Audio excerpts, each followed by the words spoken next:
म्हणणं आहे का 24 तारखेला महाराष्ट्रभर चक्का जाम होईल, त्यापर्यंत सरकारला आम्ही वेळ देतोय।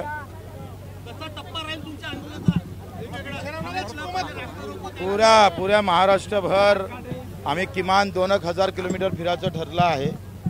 आता यवतमाळ झालं का नागपूर आहे, नागपुरात 1,00,000च्या वरते शेतकरी आम्ही ऑगस्ट महिन्यात जमा करू आणि जमलंच तर मुक्कामी राहील नागपुरात।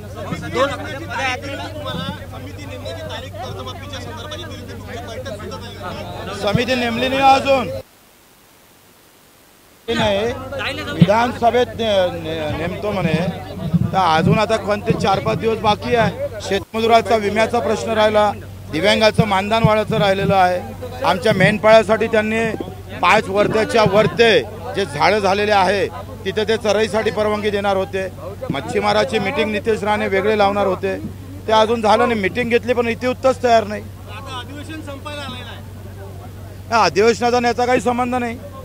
शक्तीपीठ महामार्गाला सरकार आग्रही आहे, मात्र शेतकऱ्यांचा तीव्र विरोध आहे। आम्ही शेतकऱ्याच्या संदर्भात मीटिंग लगेच घेऊ आणि विरोध असताना जर घेतलं तर मात्र आम्ही सुद्धा त्याच्यात उतरू।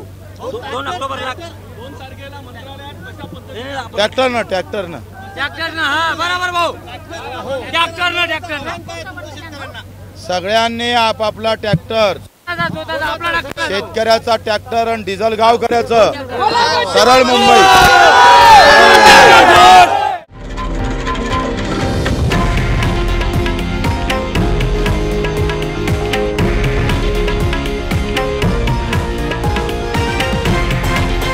हे आहे देशातील नंबर 1 न्यूज नेटवर्क आणि आपण पाहत आहात TV9 मराठी, एकमेव।